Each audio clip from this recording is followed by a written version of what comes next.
Hello? Anybody home? It's Kansas. We're muzzleloader hunting in September. It's a record-setting drought. It's so dry, even the turtles have left home. Let's just hope a few whitetails are still calling this area their home.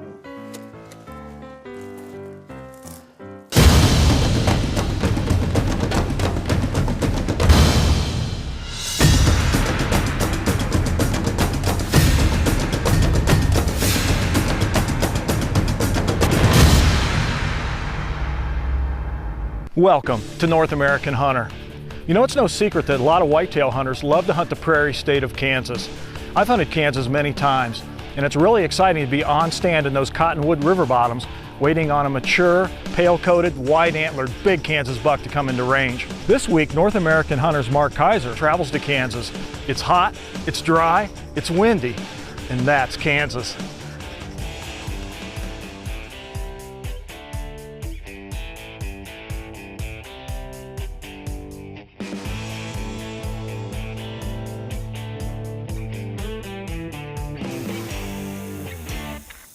Well, here we are. It's the land of Oz, Kansas.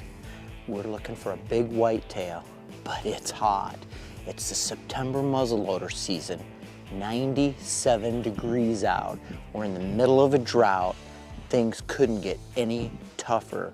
Today, we're gonna sit up on the edge of a feeding field next to some water sources. I'm hoping these deer are gonna come out of these big open prairie draws, get a drink of water, and go to a feeding field. If we set up right, we shouldn't have to move far for the shot. But if not, we're gonna have to do a little bit of that prairie stalking.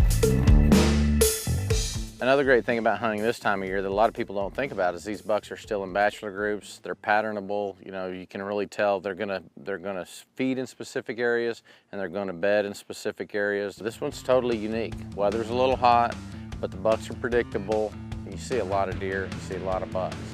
Now Rick, in most years, he knew exactly what was going on, but this year, things were throwing him for a little bit of a loop. The deer were changing up their feeding patterns, their eating patterns. So together with him, we were definitely trying to get as much intel together to put a pattern in place. Like every other hunting we do, I let the animals dictate what we're gonna do. You know, immediately I look over the lay of the land and the terrain and I get a feel for where we might be able to get some access to him. Now it didn't take long, again, to figure out those deer were hitting big milo fields.